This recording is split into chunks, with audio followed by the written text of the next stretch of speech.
You're in the wrong building, buddy. This is for real cops, not rental cops. Without slowing, Officer Colton Reyes flipped a creamer cup over the man's head. White liquid ran down his hair as laughter exploded from the window table. In the doorway, Sergeant Vance Landry watched with a satisfied smile. Captain Darius Hale, the man at the table, didn't move. He didn't flinch or raise his voice. Instead, he quietly reached for a napkin and wiped his face with the unhurried calm of someone who had already decided exactly how this week was going to end. The laughter only grew louder. They mistook his calmness for weakness, but what nobody in that cafeteria understood was that they had just humiliated the man who held every single one of their careers in his hands. Before we go any further, comment where in the world you are watching from and make sure to subscribe, because tomorrow's story is one you can't miss. The break room smelled like burnt coffee and old carpet. It always did. Nobody complained. Complaining wasn't something you did at the Ninth Precinct. Not if you were smart. Not if you wanted your shift assignments to stay the way they were. Sergeant Vance Landry stood at the center of the room like he owned it, because he did. He leaned against the counter with his coffee mug in one hand, the other tucked in his belt, and he talked loud and easy, the kind of man who never once wondered whether people actually wanted to hear what he had to say. Officers Reyes, Tate, and Voss sat around the break room table. 3 other officers stood near the door. They all laughed at the right moments. They all nodded when nodding was expected. They had learned the way you learn things in a place like this, that keeping Vance Landry happy was simply how you survived. Landry was 47 years old, 22 years on the force. He had a thick neck, a permanent smirk, and the particular confidence of a man who had never once faced a real consequence. He wasn't the captain of the Ninth Precinct. His name had never appeared on that door, but everybody from the newest rookie to the oldest desk sergeant understood the truth of this building. Vance Landry ran it. Captain Roy Jackman had retired 6 weeks ago. Good old Roy, who never rocked the boat, never asked uncomfortable questions, and never once told Landry no. In the 6 weeks since Roy walked out the door, Landry had made himself right at home in the power vacuum. He'd started deciding shift assignments personally. He'd overridden 2 HR memos without explanation. He had taken to referring to himself casually and often as acting captain. He had no such designation. He didn't seem to care. You know what Roy's problem was? Landry said, swirling his coffee. No backbone, the man couldn't discipline a parking meter. He paused for the laugh. Tate nearly choked. Reyes grinned and leaned back in his chair like he didn't have a worry in the world. Colton Reyes was 29, built wide and mean, the kind of young who hadn't grown into himself yet, and probably never would. He had found Landry early in his career and attached himself like something that doesn't let go. Landry liked having Reyes around. He was useful that way. Harlan Tate was older, 51, red-faced. The bitterness baked so deep into him that it had stopped looking like bitterness and started looking like personality. He believed in the marrow of his bones that 20 years of service entitled him to say and do exactly as he pleased.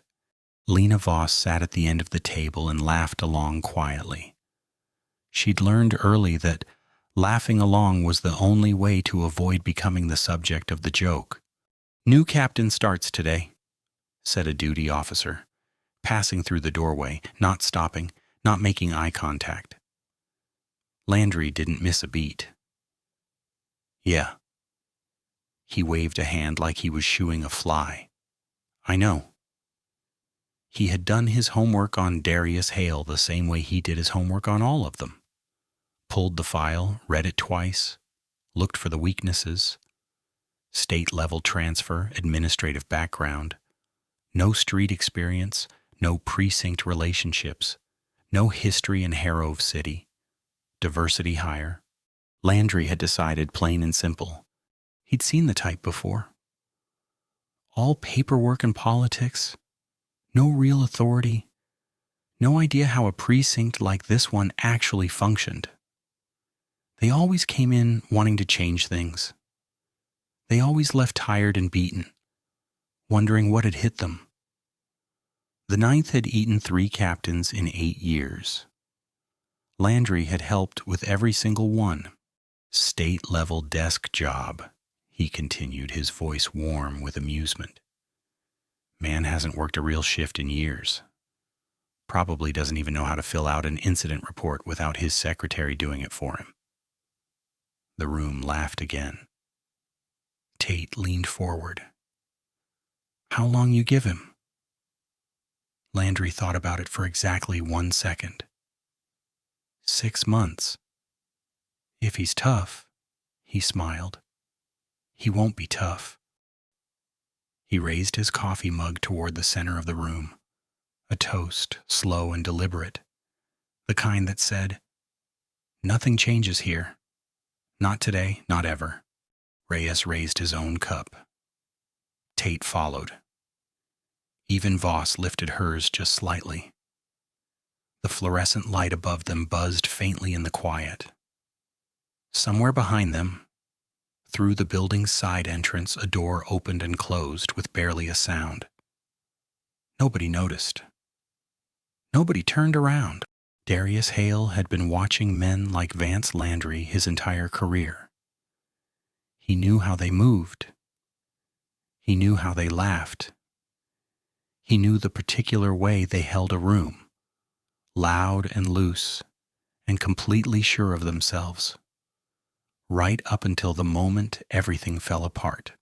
He stepped through the precinct's side entrance and let the door close quietly behind him. He was not wearing his uniform. No gold bars, no captain's insignia, no pressed navy blues that would have announced him the moment he walked in. Instead, he wore plain khaki trousers, a dark polo shirt, and a small generic patch on his left shoulder that read, "Port Security Unit," in plain black letters. The kind of thing you'd see on a contract worker. The kind of thing that made people's eyes slide right past you. That was exactly the point. He picked up a tray at the cafeteria line, chose scrambled eggs and toast, poured himself a black coffee, and carried everything to a steel table near the far wall. He sat down. He opened a small notebook beside his tray. He picked up his fork, and then he simply watched. 3 months ago, Deputy Chief Simone Reyes had pushed a thick folder across her desk, without a word. Darius had opened it and read every page, while she waited. 6 dismissed complaints in 4 years. 3 officers who requested transfers rather than fight. A paper trail full of holes where real records should have been. And then there was Jamal Brooks, 29 years old, outstanding academy record, assigned to the Ninth, full of purpose. By month 3, the worst patrol routes in the district. By month 5, written up for things white officers did freely. By month 8, gone. 2-sentence resignation letter, and a man who boxed up his uniform and tried to forget everything. Darius closed the folder slowly and looked up.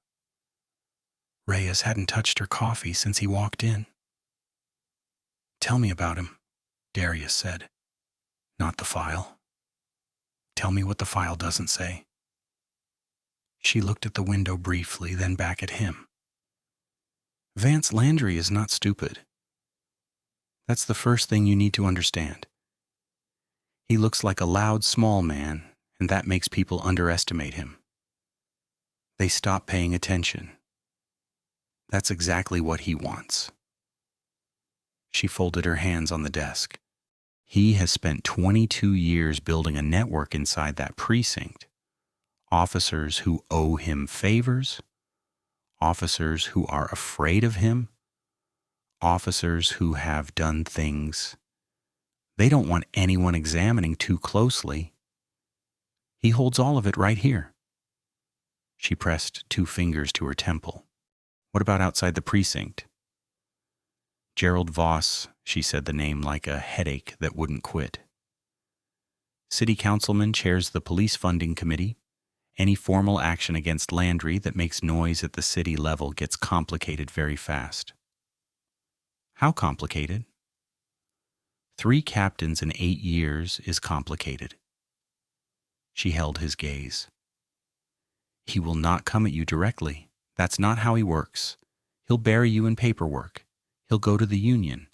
He'll use Voss to make noise in the press. And he'll stand in the middle of all of it with clean hands and that smile of his. She paused. He has done it before. Jamal Brooks, Darius said quietly. Something shifted in her expression.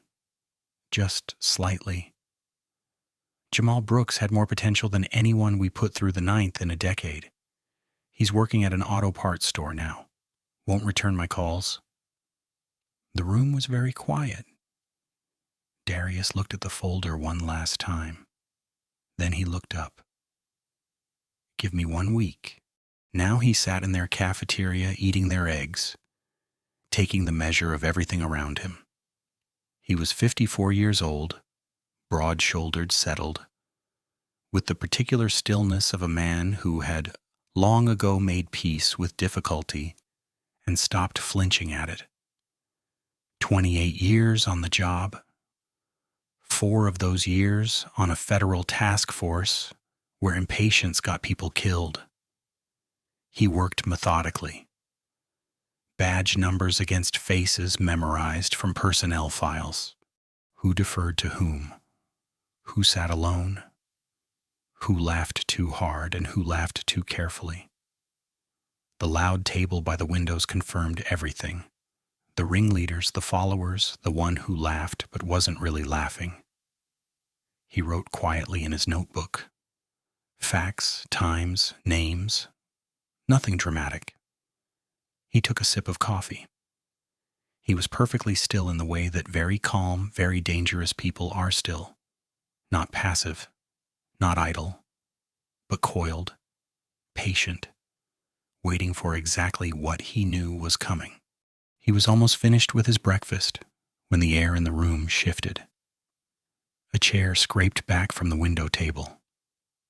Colton Reyes stood up, nudged Tate, and tilted his head toward Darius's table. Somebody let the security guard into our cafeteria, he said. The table laughed. Darius kept eating, Colton Reyes didn't walk over to start a fight. That wasn't the point. The point was the audience. The point was the 6 officers at the window table watching him cross the cafeteria with that loose, easy grin on his face. The point was Vance Landry, standing in the doorway with his coffee, watching the whole thing with quiet approval. Reyes was the kind of man who needed witnesses. His cruelty didn't feel real to him unless someone was watching. He reached the condiment station beside Darius's table. He didn't say anything at first. He just picked up a small metal creamer cup, the kind with a foil peel tab on top, and held it loosely between 2 fingers, casual like he had just grabbed it on his way past. Darius had his fork raised halfway to his mouth. Reyes peeled back the foil tab and turned the cup upside down over Darius's head and poured it slow, deliberate, every single drop. The table by the windows exploded. Tate slapped the table so hard the coffee cups rattled. Two officers behind him doubled over. Voss pressed her hand over her mouth, not out of shock, out of the effort of containing how hard she was laughing. One young officer near the door turned away, shoulders shaking. Landry, still in the doorway, did nothing. He just smiled. Darius went completely still. Not the stillness of a man in shock, not the stillness of someone afraid. It was a different kind of stillness altogether. Deep, deliberate, and somehow more unsettling than any reaction could have been. His fork stayed in his hand. His eyes stayed on his tray. He set the fork down. He reached out and pulled a paper napkin from the dispenser beside his tray. He brought it to his face. He wiped the creamer from his forehead, from his cheek, from the side of his neck, slowly, carefully, the way a man wipes his hands clean after finishing a job. The laughter was still going. Reyes stood over him, grinning wide, looking back at the table to make sure everyone was still watching. They were. He leaned down toward Darius. Close. "You're in the wrong cafeteria, buddy. This is for department personnel, not rent-a-cops." More laughter. Darius finished wiping his face. He folded the napkin in half and set it beside his tray. And then he looked up at Reyes.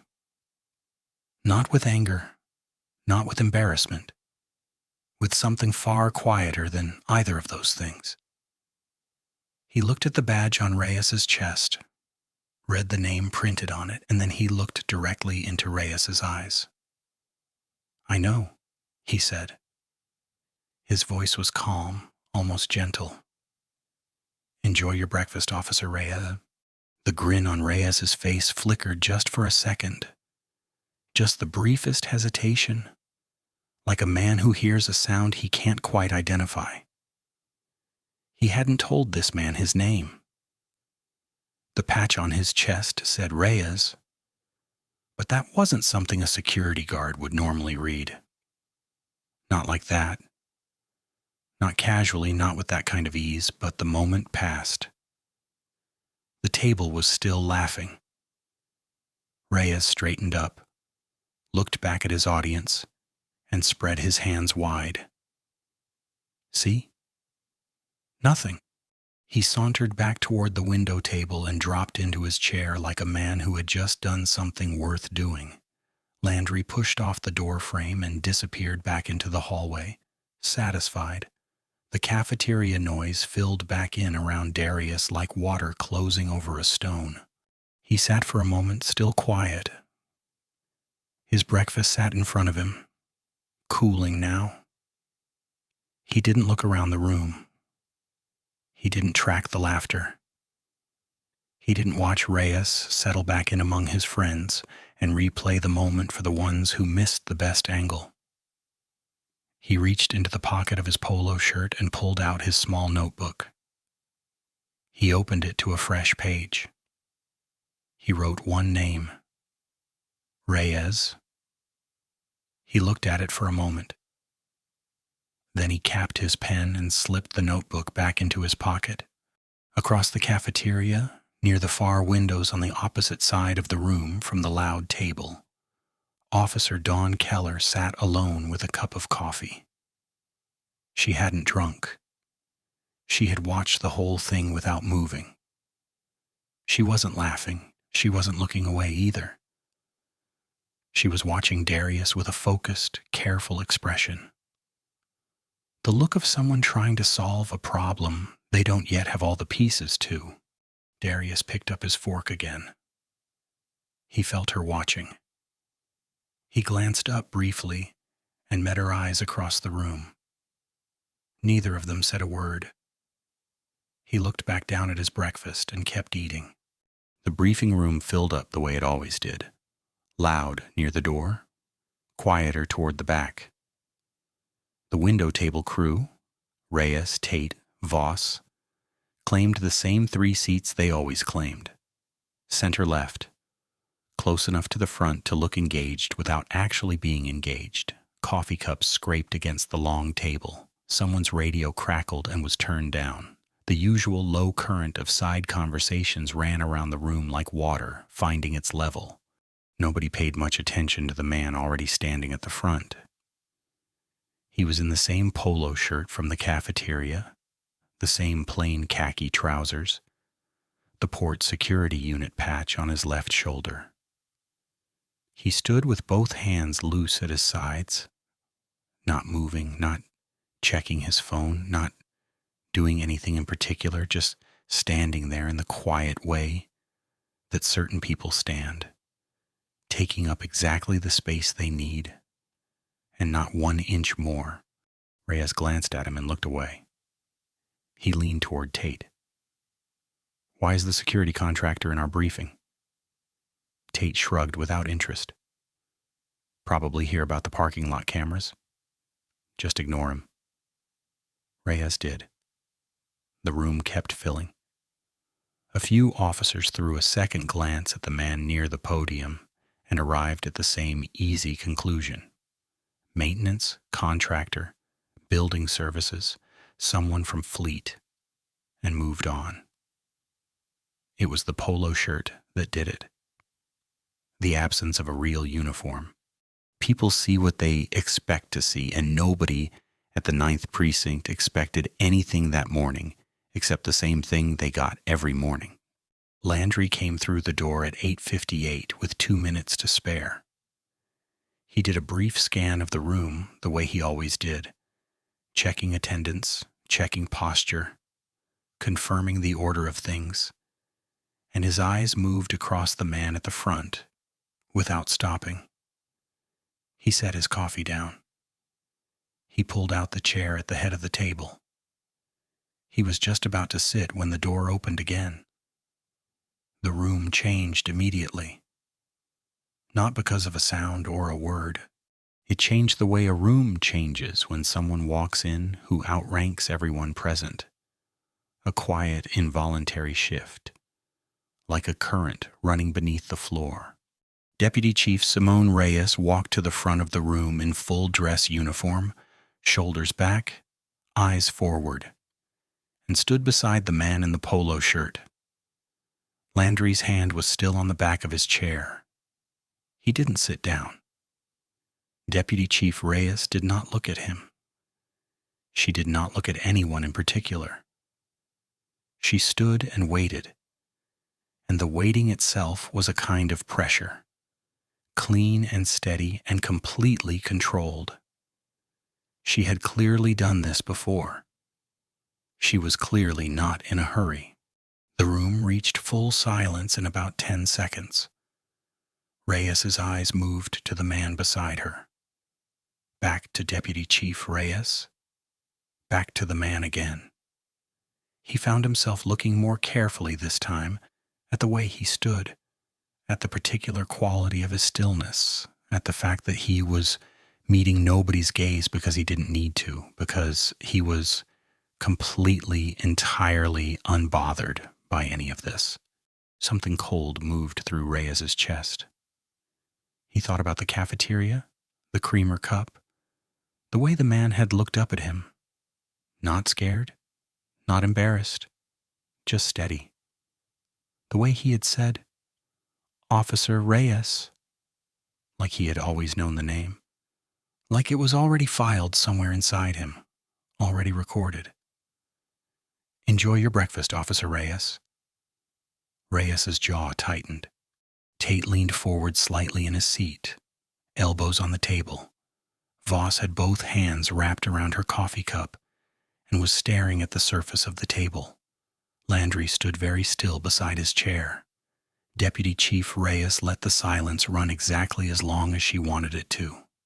Then she spoke. "Officers of the Ninth Precinct." Her voice was unhurried and clear. The voice of a woman who had never once needed to repeat herself. "I'll keep this brief." She turned slightly toward the man beside her. After a thorough selection process conducted over the past 3 months, the Ninth Precinct has a new commanding officer effective as of this morning. She paused one beat. 2. Captain Darius Hale. 28 years of distinguished service. Former liaison to the FBI Organized Crime Task Force. 3 department commendations for integrity in command. She let that land. Many of you, she continued, and something in her tone shifted just slightly. Not warmer exactly, but more deliberate. Have already had the opportunity to meet him this morning.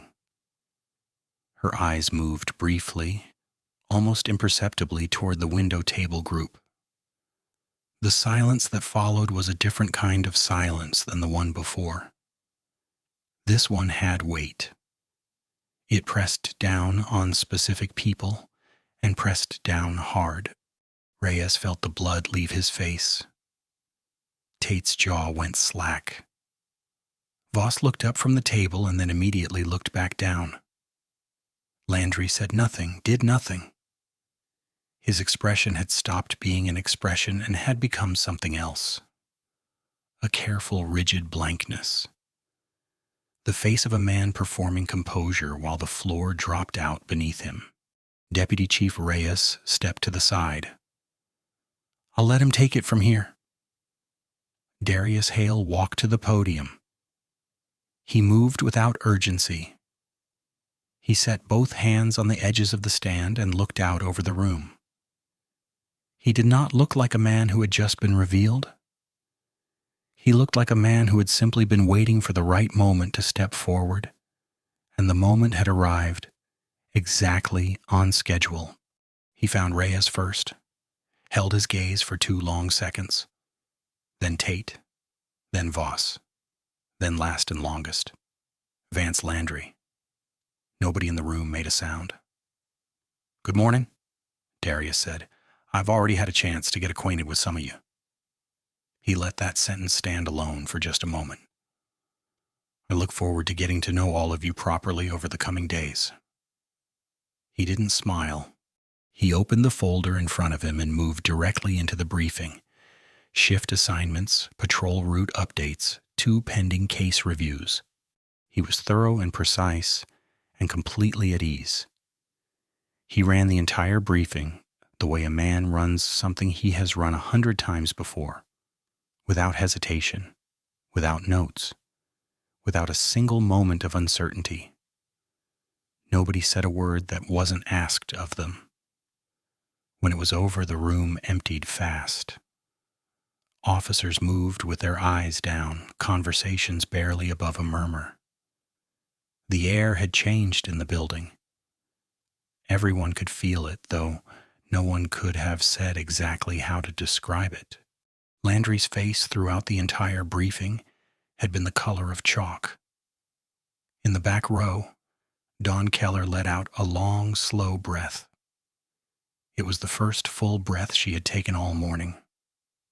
Something had shifted. She could feel it in the room, the way you feel a change in weather. Something was different now. Something had started. She gathered her things and stood at the front of the emptying room. Darius closed his folder and straightened his notes. He did not look triumphant. He did not look relieved. He looked exactly like what he was. A man who had prepared for this moment for a very long time and was only just getting started. The briefing room emptied fast. Officers filed out in clusters, heads down, conversations tight and low. The air had changed in the building. Everybody felt it. Nobody wanted to be the first to say it out loud. Chairs scraped. Boots moved quickly down the hallway. Within 4 minutes, the room was nearly clear. Darius stood at the front, closing his folder, unhurried. Vance Landry was still there. He had hung back near the far wall while the others filtered out, and now he crossed the room with a different walk than the one he'd had this morning. Slower, more measured. He had recalibrated somewhere between the door and the podium, and what he was wearing now was a performance of ease. The particular ease of a man who wants you to believe he isn't threatened. He extended his hand. Captain Hale. His voice was warm, practiced. Vance Landry.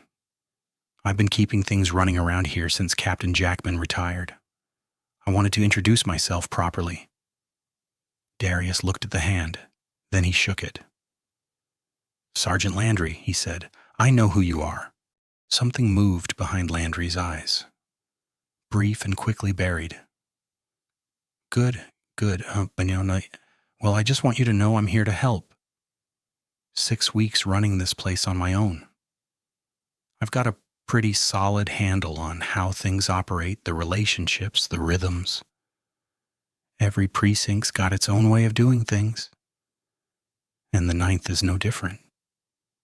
He smiled. I'd love to bring you up to speed, help you get settled. Darius nodded once. I appreciate that, Sergeant, he said. I'll call on you when I need you. A pause. Landry's smile held perfectly steady.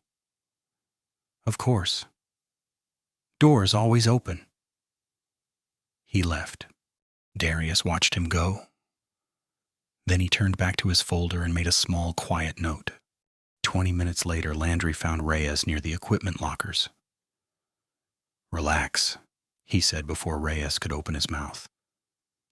He shook my hand, smiled. Didn't say a word about this morning. He crossed his arms. Man's a pushover. Came in wanting to look reasonable, make a good first impression. He's not going to rock the boat over a creamer cup. He lowered his voice slightly. We play it calm, we play it normal. And he'll spend his first 3 months drowning in paperwork, wondering why nothing works the way he expects it to, just like the others. Reyes exhaled. Landry clapped him on the shoulder and walked away. He was smiling again. At 2 o'clock, Darius opened his office door and leaned into the hallway. Officer Keller. Dawn looked up from her desk. Around her, 2 other officers glanced over briefly, then back at their work. My office, please. She stood, smoothed her uniform, and followed him in. He closed the door behind her. The blinds on the interior window were already angled shut. She stood near the door, hands at her sides, waiting. Darius went to his desk. He opened the bottom drawer, lifted out a thick manila folder held shut with 2 rubber bands, and set it on the desk between them. Sit down, Officer Keller. She sat. He nodded at the folder. She leaned forward and pulled the rubber bands off and opened it. She went still. Inside was everything. Photographs of incident reports, dated complaint forms with big red dismissed stamps across the top, personnel records with notes in the margins, a full timeline stretching back 6 years. Jamal Brooks file complete and flagged with a yellow tab. Transfer requests, pattern analyses, names she recognized, dates she recognized, things she had seen firsthand and convinced herself nobody was documenting. All of it documented. I've been building this for 3 months, Darius said, before I ever set foot in this building. This morning was part of that, he paused. You watched what happened in the cafeteria. It wasn't a question. Yes, she said quietly. I need someone on the inside who knows this precinct. Someone who has seen what I've documented and can confirm it from direct experience. He slid a second, smaller document across the desk. That is a formal internal affairs cooperation agreement. It protects you legally and places your testimony on an official record. Dawn looked at the document, then up at him. They'll know, she said. If I start talking, Landry will figure it out. Yes, Darius said eventually. That's why the case has to be airtight before he does. More exposure, more risk. Dawn understood what he wasn't saying. Every additional person in the circle was another potential leak. And one leak was all Landry needed. So, what do? We document what you found exactly as you found it, and we wait until the case is strong enough that the subpoena is airtight. He picked up her phone and handed it back. You did everything right tonight. She nodded. She gathered her things. They walked out together through the side door into the parking lot. The cold hit them immediately. Dawn stopped. Both front tires of her car were flat, not slowly deflated, slashed clean. The cuts were deliberate and deep. She looked at them for a moment without speaking. There's no camera on this corner, she said quietly. No, Darius said, there isn't. He took out his phone and photographed the tires methodically. Close up, wide angle, the surrounding lot. He checked his watch and made a call to the city fleet manager's emergency line, requesting camera installation at the northeast corner of the lot. Official channels on the record time-stamped. He hung up and looked at her. They're guessing, he said. They don't know what you've told me. This is a warning based on suspicion, not information. Does that make it better? He met her eyes. No, it makes them sloppy. And sloppy people make mistakes they can't walk back. He drove her to her sister's house. Neither of them said much along the way. Thursday morning felt different. Darius noticed it the moment he walked through the front door at 7:30. It was subtle, the kind of shift you felt before you could name it. Officers who had been keeping their eyes down all week made brief direct contact as he passed. A junior officer held the equipment room door open for him without being asked. The usual cluster that formed around Landry's corner of the bullpen was thinner this morning, the orbit looser. Small things, but Darius had built careers out of reading small things. He set 2 folders on his desk. One was the completed internal affairs referral, 31 pages, fully documented, cross-referenced, airtight. The other was a sealed envelope addressed to Deputy Chief Simone Reyes.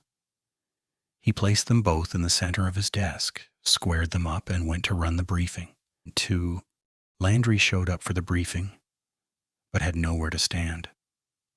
Darius was already at the podium when the room filled. He ran it the way he had run every briefing this week. Clean, direct, thorough. Shift assignments, patrol updates, 2 case reviews. He asked specific questions of specific officers and listened to the answers fully, which was something this room hadn't seen in a long time.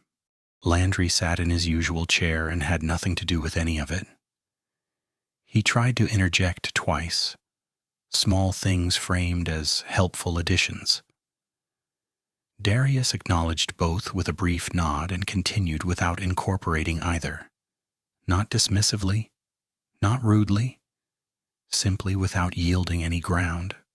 By the time the briefing ended, Landry looked like a man sitting in a chair that had been moved 3 inches to the left of where it was supposed to be.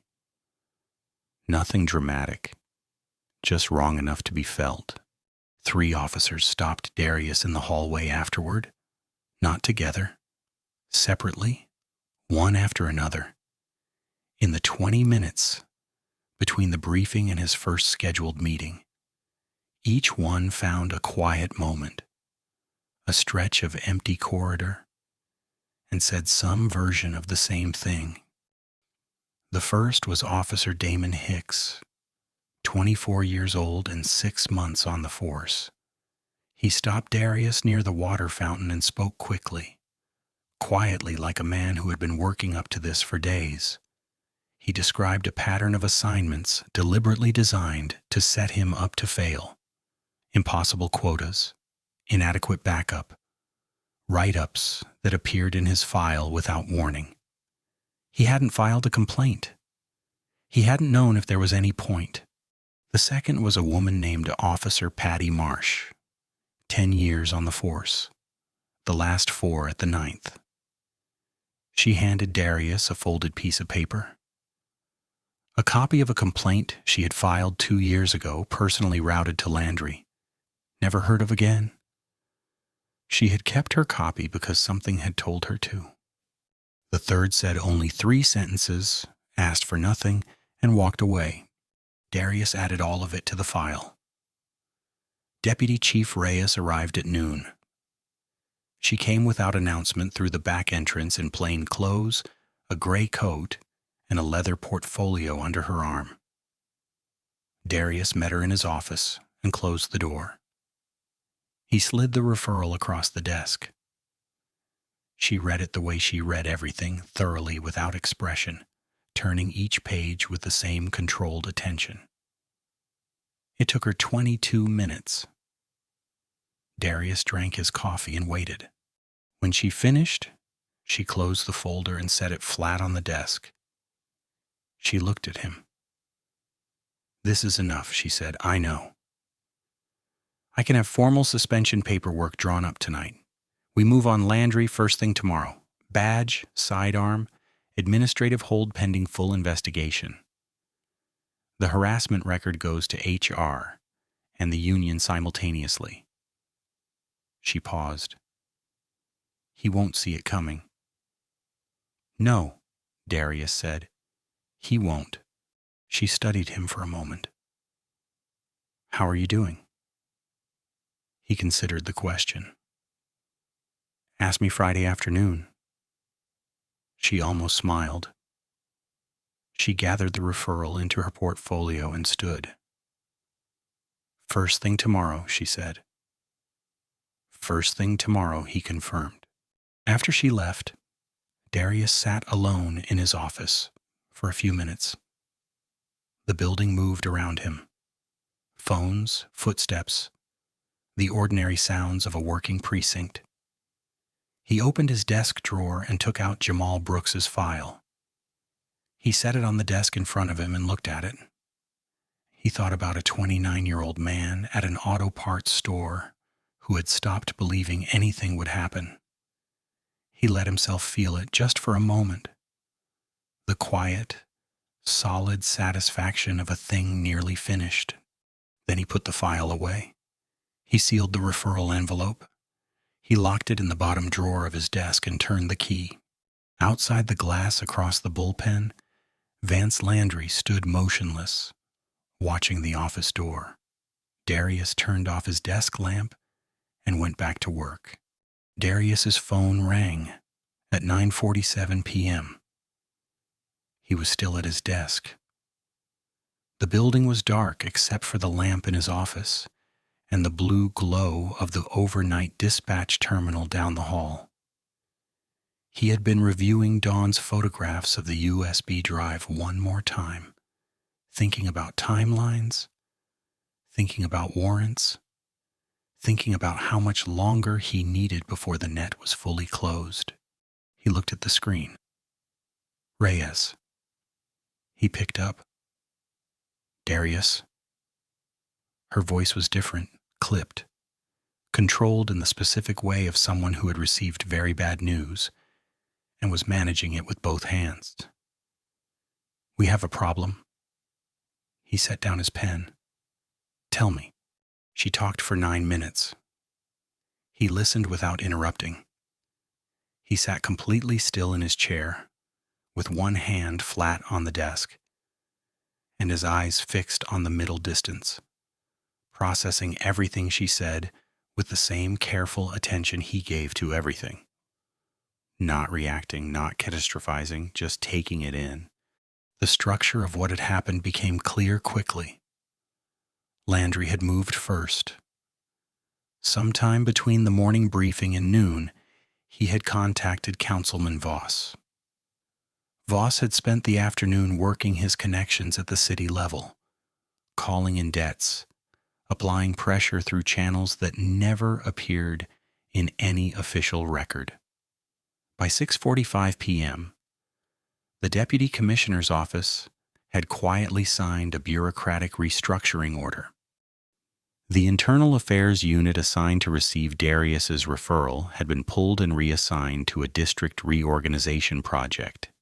Administrative language buried in routine paperwork, signed on a Thursday afternoon when nobody was paying close attention. The replacement unit, Reyes said. It's the North Side Division. They have a history with the Ninth. Darius knew what that meant. He had read those records too. 3 complaints referred to North Side 2A in the last 4 years. 3 findings of insufficient evidence. Clean as a whistle every time. There's more, Reyes said. Of course there was. Someone tipped Landry about the referral. I don't know who and I don't know when, but he knew it was coming. A pause. He filed a formal union grievance this afternoon. Claims your Monday observation, arriving in plain clothes, failing to identify yourself as commanding officer, constituted deliberate psychological manipulation and created undue stress for department personnel. The room was very quiet. He's calling it entrapment, she said. He's calling my first day on the job entrapment, Darius said flatly. He's calling it whatever word makes the union move fastest. Another pause, heavier than the last. Darius, Reyes and Voss have signed supporting statements. 4 officers total. The grievance is already filed. Darius closed his eyes for exactly 2 seconds. Then he opened them. The union is backing it. The union is reviewing it, which at this stage means the same thing. And Voss. She stopped. Voss's brother-in-law is the deputy commissioner. There it was, the full shape of it. Not just Landry, not just Voss. The deputy commissioner himself, connected by blood and aligned by interest, signing the paperwork that surgically removed the one channel designed to receive everything Darius had built. By tomorrow morning, Reyes continued, Voss will be on the news, calling for a formal review of your appointment. The union will be citing the grievance publicly. And the deputy commissioner... She stopped again. We'll back them both, Darius said. Yes. The silence that followed had weight to it. Darius looked at the sealed envelope in his desk drawer. 31 pages.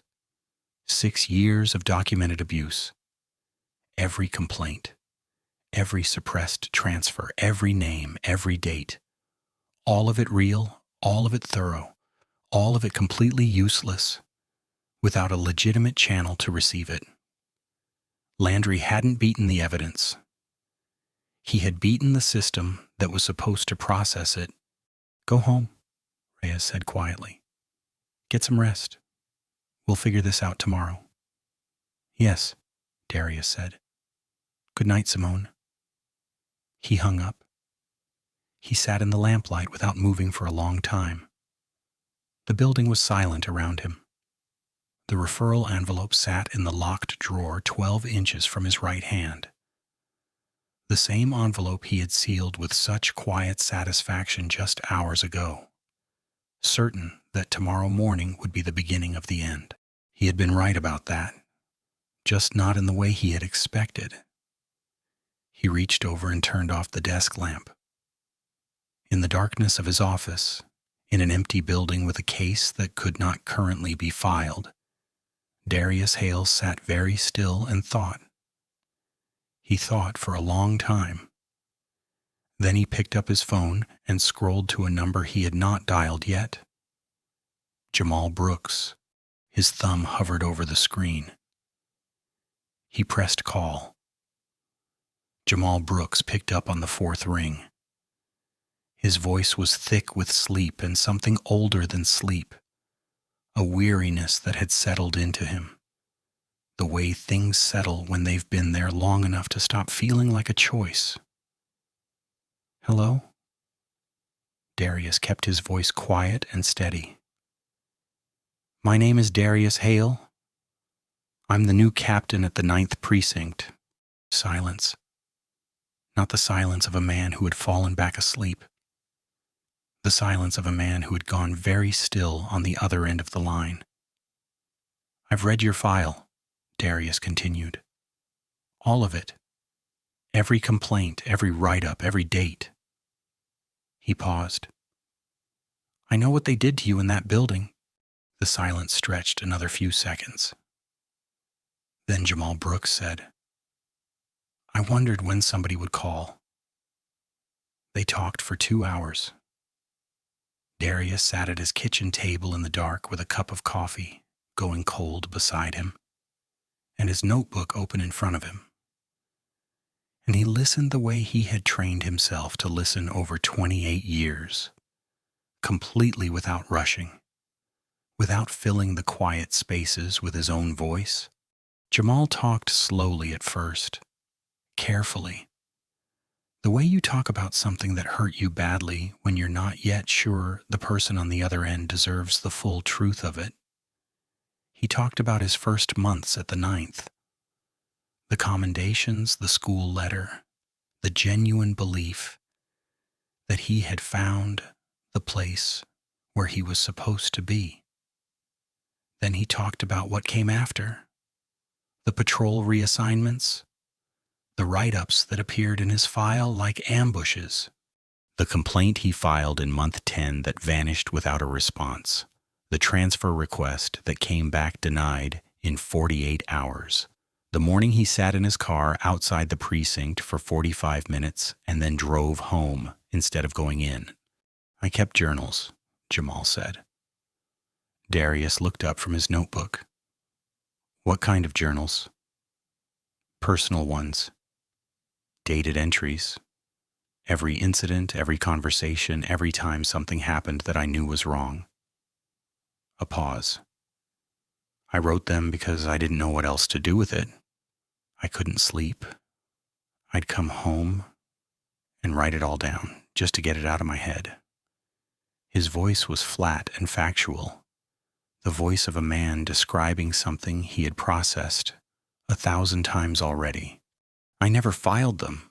I didn't think anyone would listen. I'm listening, Darius said. Another silence, longer this time. I have a daughter, Jamal said. She's 4. Her name is Amara. He stopped. I need you to tell me this is real, that something is actually going to happen this time, and I'm not just, It's real, Darius said, but I need to ask something difficult. Ask it. I need you to come back to the building, not tonight, tomorrow morning, in uniform. He waited.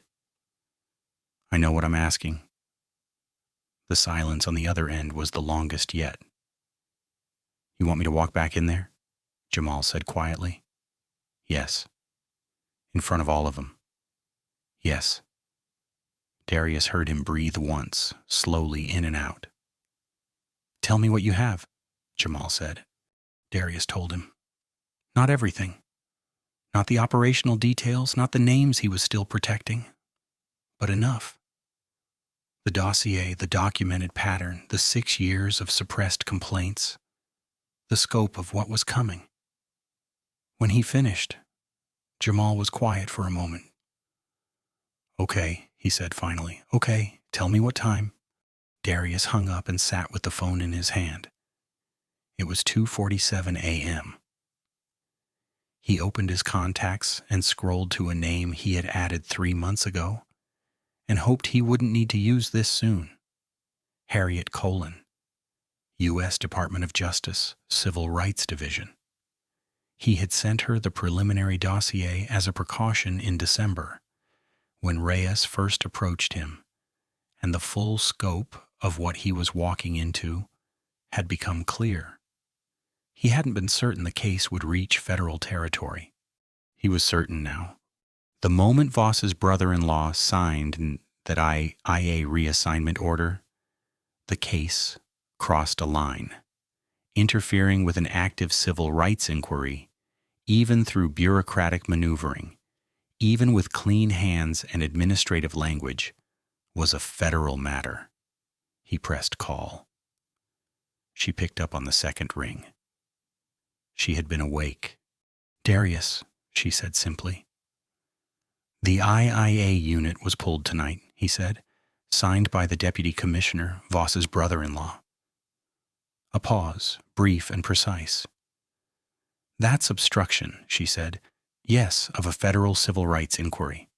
"Yes." He heard the click of a lamp, the sound of paper moving. "The door just opened," Colin said. Darius looked out his kitchen window at the dark, empty street. "Be at the Ninth Precinct at 8:30 tomorrow morning," he said. "Use the front entrance." "We'll be there," she said. He hung up. He closed his notebook. He did not sleep. Darius arrived at 7:45 a.m. in full dress uniform, gold bars, polished shoes. Every crease was sharp enough to cut. He walked through the front entrance of the Ninth Precinct with his shoulders back and his face composed. And he went directly to the briefing room where he stood at the front and waited. He didn't pace. He didn't check his watch. He stood the way he had stood his entire career, like a man who had already decided how things were going to go, and was simply waiting for the rest of the world to catch up. Officers began filtering in at 8. They came in pairs and clusters, mid-conversation, coffee in hand, still half asleep. One by one, they registered him at the front of the room in full dress uniform, and the conversations dropped off, and the room filled in quietly. Landry arrived at 8:20. He came through the door, already carrying confidence like a weapon. Back-channel confirmation had reached him through the union that the removal review was set for 10, that Voss was prepared to make a statement at noon, that the deputy commissioner's office was ready to move. He expected to walk into a room with a cornered man at the front of it. He found Darius Hale standing at the podium like he owned the building because he did. Landry took his seat. His expression gave away nothing. But Darius watched his eyes make a quick calculation, a rapid reassessment of the room, the uniform, the posture, and come up uncertain for the first time all week. Good. At 8:25, Dawn Keller came in and took a seat near the back. She looked at Darius briefly. He gave her nothing, but she understood. At 8:28, Deputy Chief Simone Reyes entered through the side door in full dress uniform and positioned herself to the right of the podium without a word. Several officers straightened involuntarily in their seats. At 8:30, Darius heard the front door of the precinct open. The room didn't hear them coming. It felt them, a change in the air near the hallway entrance, a shift in the building's atmosphere, like pressure changing before a storm. Then the briefing room door opened, and 3 people walked in, displaying federal credentials. Harriet Colon was 52 years old, compact and precise, with the bearing of a woman who had spent 25 years in federal courtrooms and had never once lost her footing in one.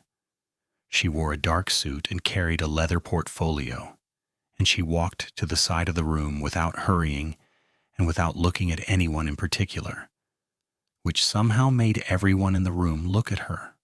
Her 2 DOJ colleagues positioned themselves near the door. The room was completely silent. Then the door opened a second time.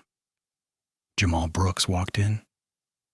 He was 29 years old, and he wore his old dress uniform, pressed and straight, the crease in the trousers sharp, the shoes mirror bright. He had clearly spent time on it. He stood in the doorway for just a moment, and Darius could see what it cost him to be here in this building, in front of these people. He could see it in the set of his jaw and the way his hands stayed perfectly still at his sides through what had to be an enormous act of will. He found a place to stand near the left wall. His eyes moved once across the room and settled on Vance Landry. Landry looked back at him, and something passed across his face that he couldn't fully suppress. A flash of something raw and ugly, there and gone in an instant. Darius stepped to the podium. "Good morning," he said. "Before we begin, I have some introductions to make." He introduced Colin and her colleagues. He stated her title and her division clearly and without drama. "The way you state facts that don't require decoration." Colin stepped forward. "The Department of Justice Civil Rights Division has opened a formal federal investigation into this precinct," she said. Her voice was measured and absolute. "The investigation covers systematic civil rights violations, racially discriminatory conduct, targeted harassment of officers, suppression of formal complaints, and obstruction of a civil rights inquiry." She looked at the room without expression. "This investigation is now active and federal in jurisdiction." The fluorescent lights hummed overhead. Nobody moved. Darius turned slightly. "Officer Brooks," he said quietly. "Would you like to say anything?" Jamal Brooks looked directly at Vance Landry. His voice, when it came, was steady and clear and left no room for misunderstanding.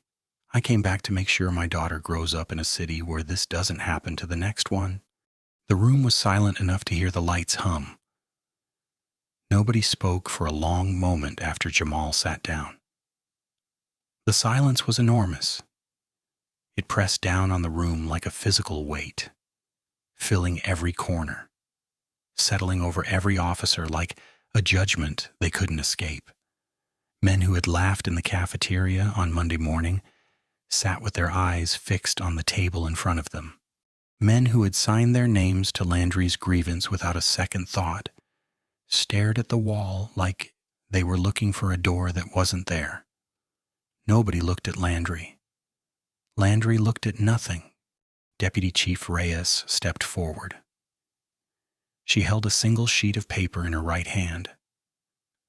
She moved to the front of the room with the slow, deliberate pace of someone who understood that speed would rob this moment of what it deserved. She had waited a long time for this. She was not going to rush it. She was not going to out of Sergeant Vance Landry. The name landed like a stone, dropped in still water. Landry looked up. His face had gone somewhere that faces go when every defense a man has built over 22 years collapses at the same moment. A rigid, terrible blankness, like a building the second after the walls come down and before the dust has settled. He was performing composure. His body was betraying him anyway. "Effective immediately," Reyes said, her voice filling every inch of the room. "You are placed on administrative suspension pending the outcome of the federal civil rights investigation opened this morning by the Department of Justice. You will surrender your badge and your sidearm before leaving this building." She stopped speaking. The room waited.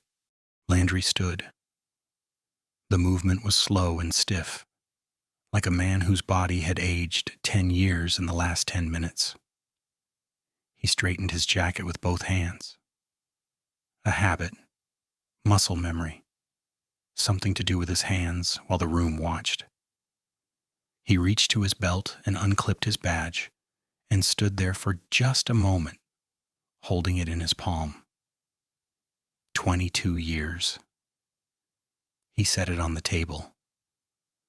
The sound it made, that small, flat, metallic click against the surface, was the loudest thing in the room. Several officers flinched at it without meaning to. He unholstered his sidearm. He cleared it with the mechanical efficiency of long practice and placed it beside the badge. His hands were shaking, both of them. A fine, uncontrollable tremor that ran from his wrists to his fingertips and did not stop. He stepped back from the table. He straightened his jacket again. That same useless gesture. His hands needing somewhere to go. And he walked toward the door. His back was straight. His face was empty. He didn't look at Reyes. He didn't look at Tate. He didn't look at Voss, who had laughed the loudest on Monday morning and was now staring at her own hands in her lap, like she didn't recognize them. He didn't look at Jamal Brooks, but he passed within 4 feet of him on the way to the door. Jamal didn't move, didn't speak, stood absolutely still with his hands at his sides, and watched Landry pass with an expression that carried 3 years of a man's life in it. 3 years of the worst kind of quiet, the kind that settles over you when you've been told over and over by the weight of institutional silence that what happened to you didn't matter. It mattered. The door swung shut behind Landry, with a sound like a period at the end of a very long sentence. Harriet Colon stepped forward. She opened her portfolio with both hands and looked at the room. Not searching for anyone, not avoiding anyone, just looking. The look of a woman who had walked into many rooms like this one and understood exactly what they were. Officer Colton Reyes. Reyes looked up from the table, and for one unguarded second his face was completely open, stripped of the grin, stripped of the performance, stripped of everything that Monday morning had been built on. What was underneath it was something much smaller than the man who had stood over Darius with a creamer cup and an audience at his back. You are hereby formally charged with conduct unbecoming an officer, assault under color of law, and violation of the civil rights of a commanding officer. Colin's voice didn't rise or fall. It didn't need to. Every word was a wall. These charges have been filed with the Department of Justice and are supported by documented evidence, time-stamped records, eyewitness accounts, and the sworn statement of Captain Darius Hale. You are suspended without pay, effective immediately. You will surrender your credentials before leaving this building. Reyes's mouth opened. Something started to come out of it. A protest. A reflex.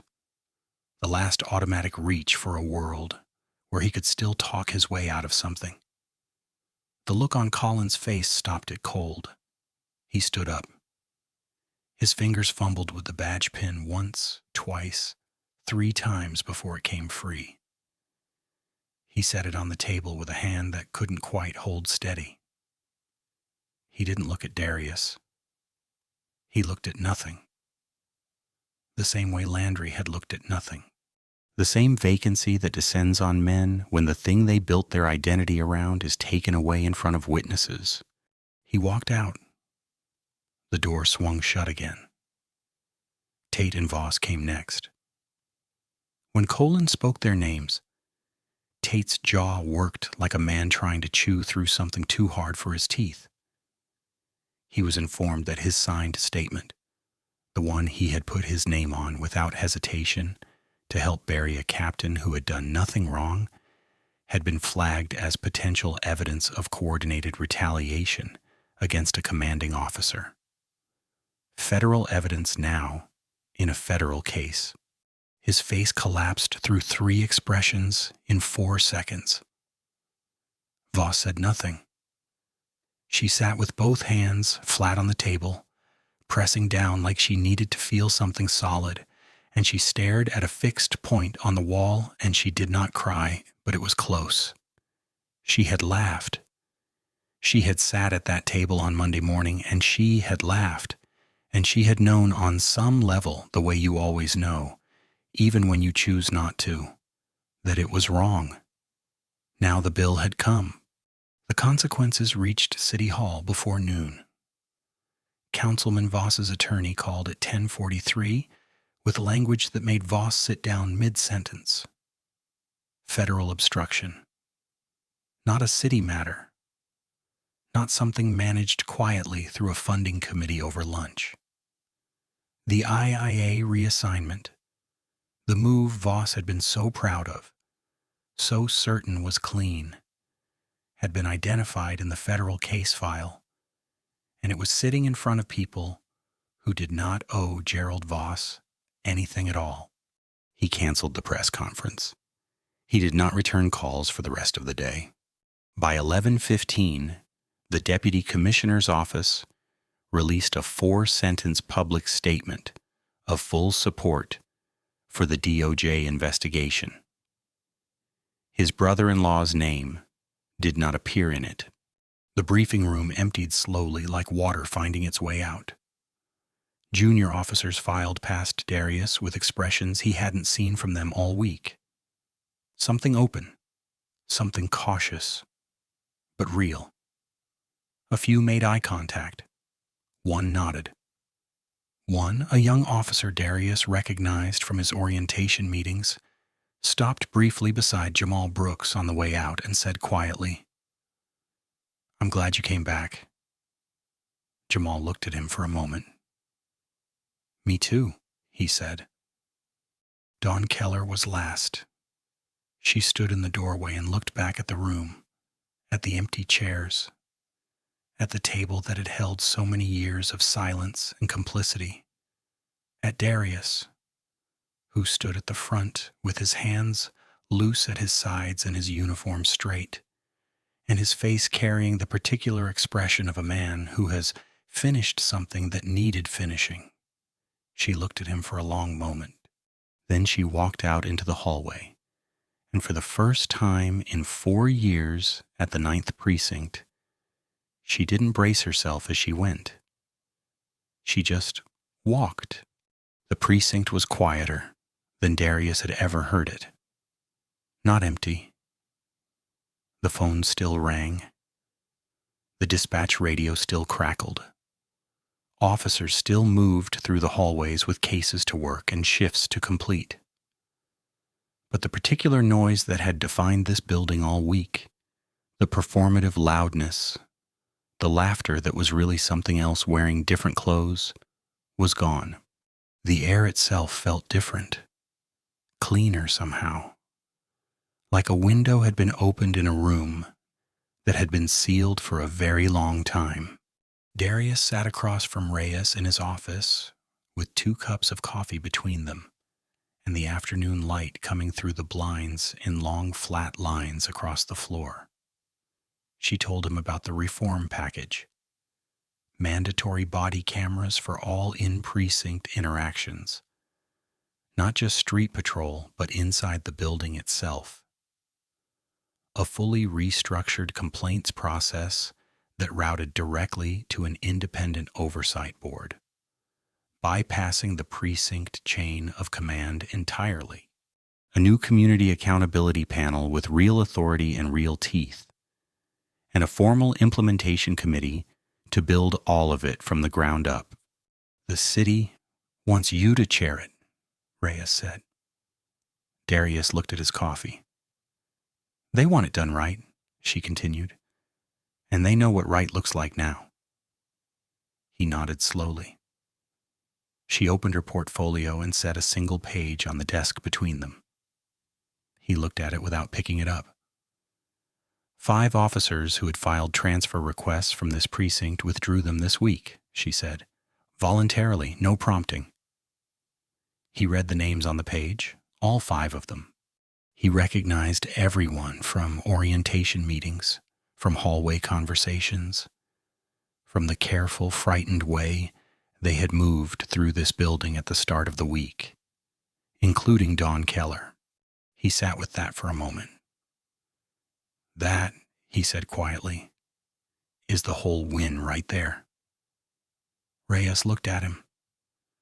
"The federal case, the suspensions, the charges, that's not the win, that's the consequence." The win is the 5 people who decided to stay. She was quiet for a moment. Then she closed her portfolio and stood. Get some rest this weekend, Darius. Yes, ma'am, he said. She almost smiled. He found Dawn at her desk 20 minutes later.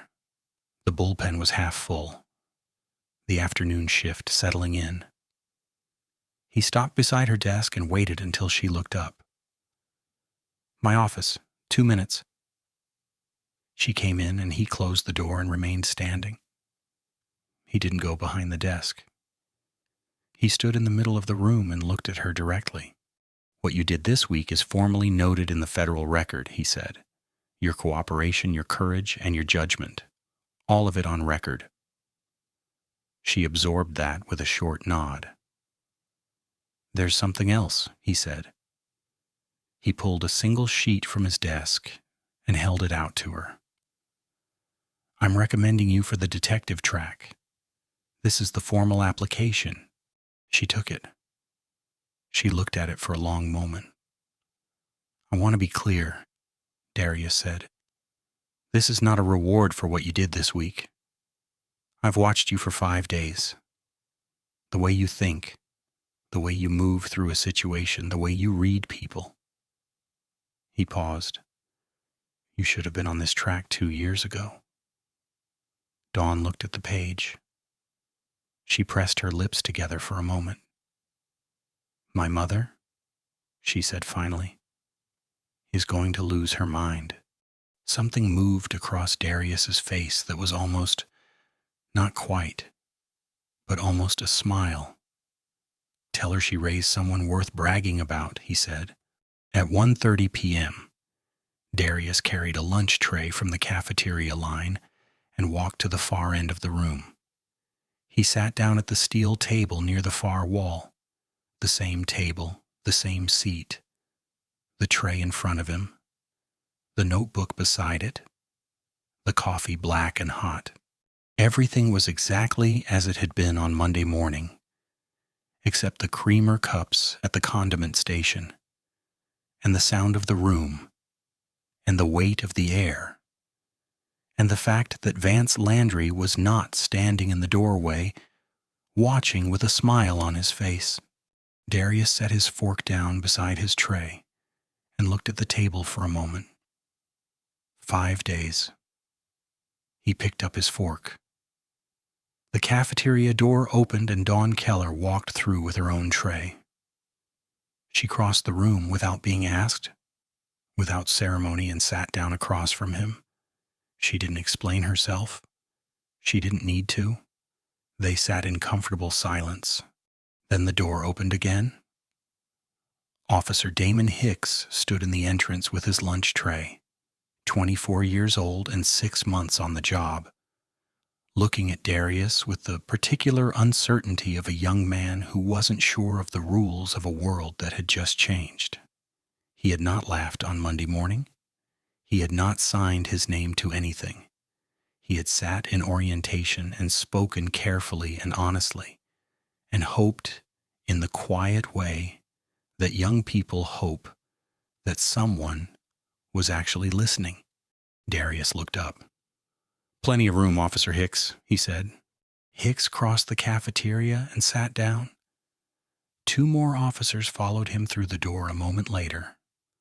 Officer Tanya Morris, who had spent 40 minutes in Darius's office, telling the truth about her first 6 months at the Ninth, and a young officer named Marsh, who had handed Darius a folded piece of paper in the hallway on Thursday and asked for nothing in return. They sat down without being asked. The table filled. Darius looked at it for just a moment, at the faces around him, at this ordinary steel table in this ordinary cafeteria, in a building that had 5 days ago been a place where cruelty had a uniform, and silence was the price of survival. He picked up his fork. He ate, and outside the cafeteria windows, Harrove City moved through its Friday afternoon, unaware, unhurried, carrying on. While inside the Ninth Precinct, something that had been broken for a very long time quietly finally began to heal. If you enjoyed the story, leave a like to support my channel and subscribe so that you do not miss out on the next one on the screen. I have picked 2 special stories just for you. Have a wonderful day.